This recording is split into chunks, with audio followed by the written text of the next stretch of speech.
one of the keys is remember where you came from. Keep that shit in the front of your mind, and when shit goes bad and it goes sideways, a lot of shit does, you're getting booed out of the fucking building, or you're coming through this injury, or people are writing you off. Oh, you guys ain't gonna fucking make it. You know, any of that shit.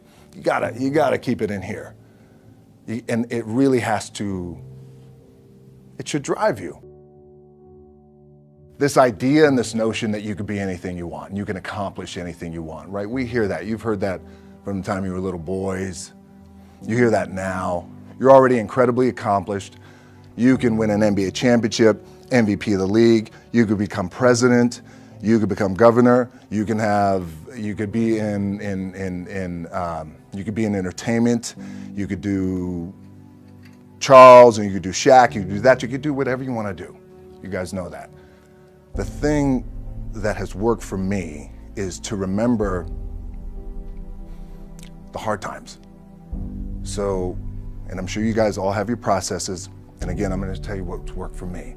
So before a big movie comes out, before back in the days when I was wrestling with WWE, a WrestleMania match, anything big that would happen, I would always take a moment and I'd just remind myself, all right, I was evicted when I was 14. We were kicked off the island. We couldn't live in Hawaii. Had no place to live. A lot of shit happened. Then when I moved to Nashville, I was arrested multiple times by the time I was 16 years old. I gotta remember that. If I were playing on this team, which my skills are, what's that term? Oh, the shits. So I never play. But before I lace up, before I get on the court, before I play in these big games, before I go to the Staples Center, where history is there, those are historic walls there at the Staples Center. I would remember that, and it allows me then to be present in the moment and understand, holy shit, the stuff I have around me right now, this is the shit that I dreamed of when I was a kid. I am here. And I played for University of Miami, played for great teams. Warren Sapp, Ray Lewis, they were my teammates. They were balling. Warren Sapp was playing tight end that time. I was starting defensive tackle. Yeah, they moved him over to D-line. And he looked at me, he's like, yo, dude, I'm gonna take your spot. I said, you ain't taking my fucking spot. He said, I'm gonna take your spot. I said, no, you ain't. We battled, and he took my spot. Now, you can imagine how that fucked with me, because there goes my opportunity. He went in, switched to defensive tackle, lit the world on fire. Well, what that did, it crushed me, it crushed my dreams. I had a piss poor senior year, zero production, no NFL, no combine invite, nothing. Finally went to the CFL. Calgary Stampeders, making $250 a week Canadian. Now, I had to send that shit home to my wife at that time. Had no money. So I remember that. When I got cut from Canada, I had $7 in my pocket. And I always tell that story. So now my production company is $7, advertising agency is $7, everything is $7. So I always remember that. What helps me is to keep the hard times in the front of my mind, because it allows me to go into these big moments that I've worked my ass off, and you guys have worked your ass off. It allows me to go into these big moments with a different perspective. What it also does for me, and again, this is what works for me.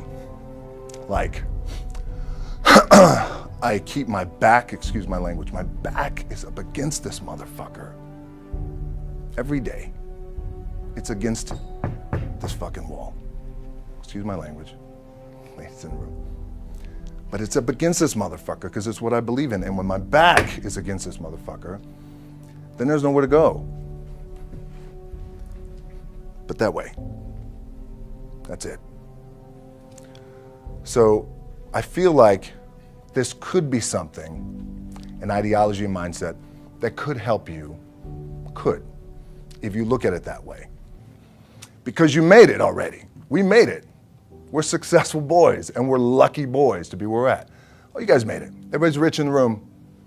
Nobody's gonna get evicted anymore. Anything you got, there's no more money problems, right? You got a lot of hands out now. Hey, can I get a little bit? Can I get a little bit? Right, that happens. But when you make it, for me, I need this. I need this.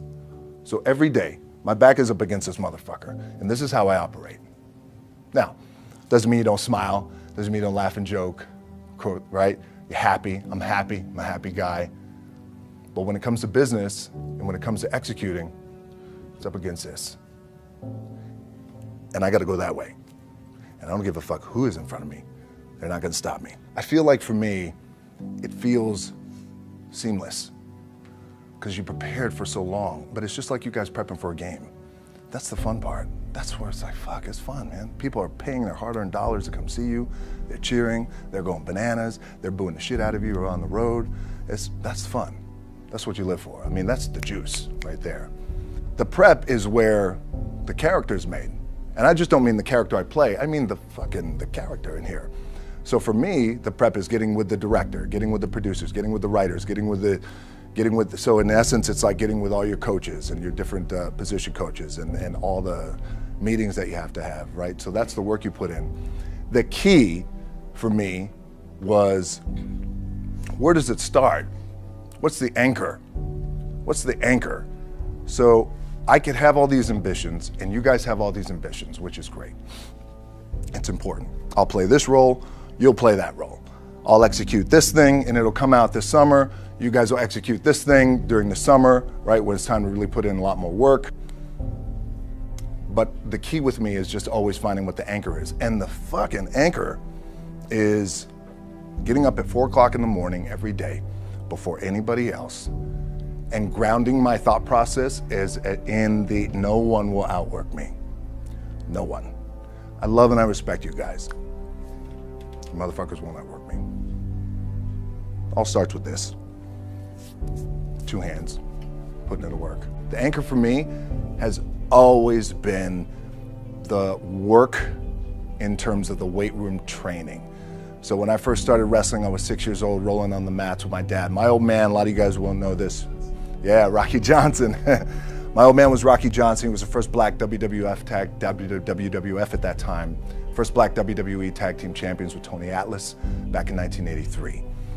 My uncles were the Wild Samoans. I come from a long line of pro wrestlers.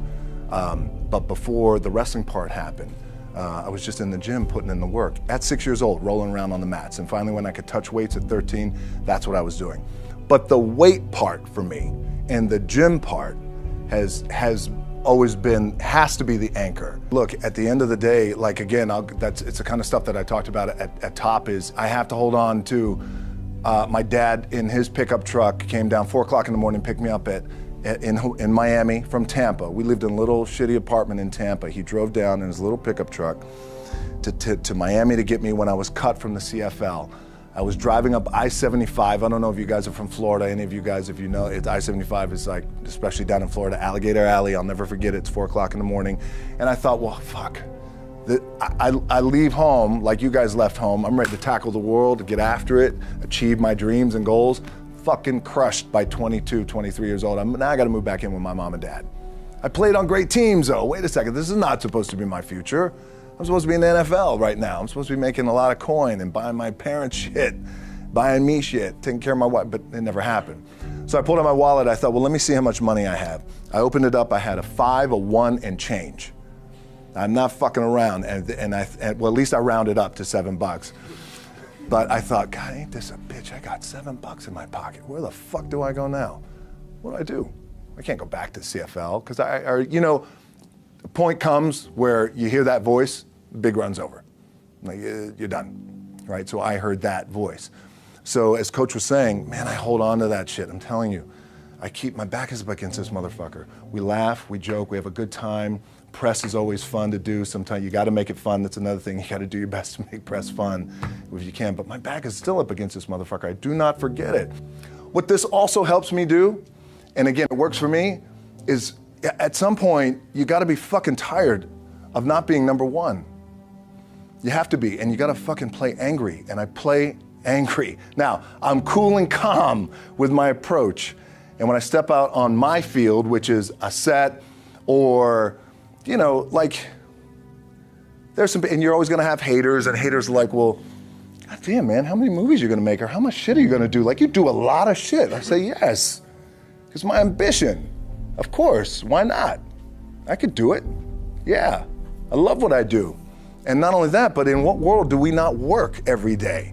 It doesn't mean, it's just like you guys in the off season. You gotta work every fucking day. It doesn't end. my back is up against this thing, you know, and I started to play angry, by the way, and I still play angry. My last match, Brock Lesnar, transitioned, and I realized if I had to be great at something, I wanted to be great in this world of Hollywood and movie making and producing and entertainment, I had to commit, and like you guys have to commit. Obviously, you commit to something, commit to the goal. So I quietly retired. 2 years later, I thought, what the fuck did I do with my career? Because my movies were not doing well. I was written off. I was like, it was around 2006, 2007. I was like, God damn. I left, I pulled a Jim Brown. I left when I was on top, like #1 in the wrestling business, and I left. It was a ballsy, gutsy, some call it stupid move, but I had to commit and I had to follow what was in my gut. And at that time, I'll share this with you guys, and Will Smith is my boy, and I sat down at that time with the agency I was with, and they said, what do you want to accomplish? I said, I want to accomplish the world. I want the world, and I want Will Smith's career, and I said, and I mean this respectfully because I know he's here at this agency with us, I want to do it bigger and better. And they looked at me like I had 3 fucking heads, and they were like, okay.